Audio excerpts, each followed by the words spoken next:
office for the Midwest Renewable Energy Association.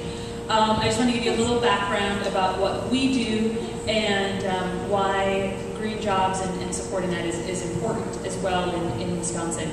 So the MREA has been around for over 20 years. It's a nonprofit, membership-based organization that started in central Wisconsin.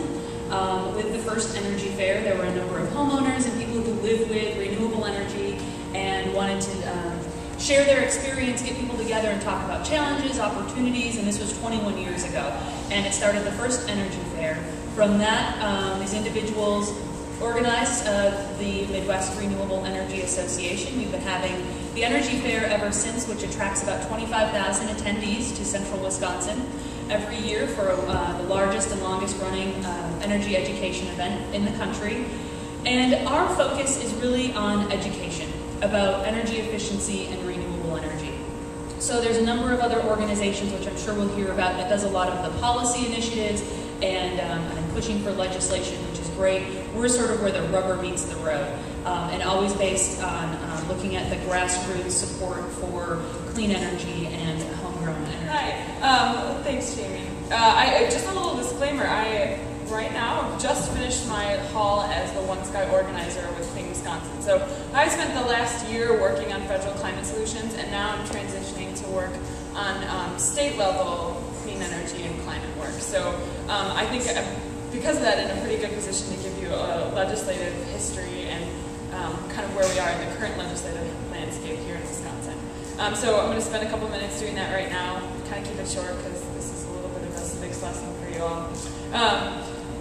So first I'm going to go over, like I said, the history and then where we are now. Wisconsin, as a state, is kind of a leader at this point in clean energy. Over the last decade or so, states have really been the leaders in the clean energy race. Kind of an absence of leadership on the federal level, the states have had to lead. And back in 2005, Wisconsin joined what is now 29 other states who have set standards or goals for how much of our electricity we generate from clean and renewable sources. So right now our state, by law, we need to get 10% of our energy by the year 2015 from renewable sources. So this is pretty great. And I think you mentioned, you're going to talk a little bit about this later, but this law is what is responsible for some of the larger wind projects that you see as you're moving north on 41 from the large wind farms. I think Blue Sky Greenfield is what that's called. A lot of jobs were related with that. And then this law is also responsible for some of the biomass conversions that you've seen recently. So the power plants that historically have been burning coal now are switching to burning biofuels, so fuels from our farms and our forests. So much cleaner than coal. It's been good. These policies are really smart for Wisconsin for a number of different reasons. They make sense because, first off, Wisconsin has a really strong manufacturing base. We have the largest percentage of workers that are working in the manufacturing sector than any other state. And so it makes us just poised to take advantage of manufacturing the renewable energy systems and parts. And there are a number of different businesses across the state that are doing that. And I'm going to talk a little bit about that later. So we're just ready to manufacture this stuff. Two, we have really strong natural resources here in Wisconsin. You don't have to tell us that. We know that. But a recent report by the Union of Concerned Scientists found that in Wisconsin, we could generate 5 times as much electricity as we need, as we're using right now, from wind, solar, and biomass. We've got the resources and the capability, and we can do it. So that's kind of exciting. And that's really important because Wisconsin actually does not have any fossil fuels. We don't have any coal, we don't have any oil, we don't have any natural gas. So that means that we send all of our money outside of the state, outside of our economy, to bring that stuff here. And that's $22 billion every year. That's a lot of money. So we have the resources here in the state to start producing this clean energy. And then the last thing that I think we also know intuitively here in Wisconsin is that we've got a really good educational base. We've got good technical colleges that are training workers. We've got a great UW system that is responsible for doing a lot of the research and development of these sorts of technologies. For just as an example, the UW-Madison has an entire biomass development school. So they're just dedicated to kind of figuring out what sorts of fuels, what sorts of products we can use to create fuels as opposed to these plant or fossil fuel-based fuels right now. So Wisconsin makes a lot of sense for us to do this sort of stuff. But yeah, my name is Robin Epstein. Had a little bit of a drive today, but it was all good. I work with, I'm a volunteer with Operation Free. And Operation Free is a group of veterans and national security organizations that have come together to educate people about the connection between our energy policy, climate change, and national security. Now, kind of basically how I got involved was while I was deployed to Iraq in 2003, my main job, I was a truck driver. And I drove in supply lines throughout Baghdad and the surrounding area. And the two main things that we delivered were fuel and water. And I got to see the logistical nightmare that the US military deals with because of our dependence on fuel. Because every day I would have to roll outside the gates of Baghdad International Airport to deliver this fuel and water to various outposts around the area.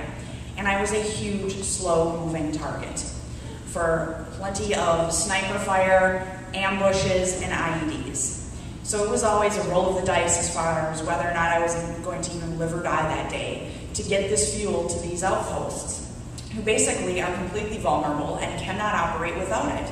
They cannot run their logistical equipment, their vehicles, their laptops, nothing. So the military has recognized this, that this is a serious logistical concern, and the fact that our nation being so vulnerable on one source of energy is making the United States just in a really bad position. So they are actually already taking the initiative to move towards clean, renewable energy. You can see it, every branch kind of has their own little aspect that they're doing. But for instance, the U.S. Navy just has a ship, it's called the USS Macon Island. It's a hybrid ship that its first maiden voyage saved over $2 million in fuel alone. You also have the Quadrennial Defense Review, which is the military's strategic plan for the future. It kind of talks about where are going to be the wars and the conflicts that we're going to have to deal with.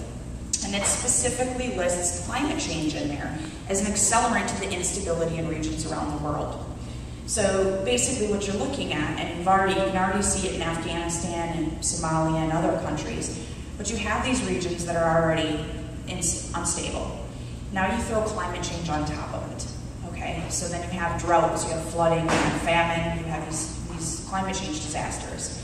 And basically, it makes things even worse. And then, of course, you have the military who has to show up there as the 911 for the world, because these areas become breeding grounds for terrorists who want to, fly planes into our buildings.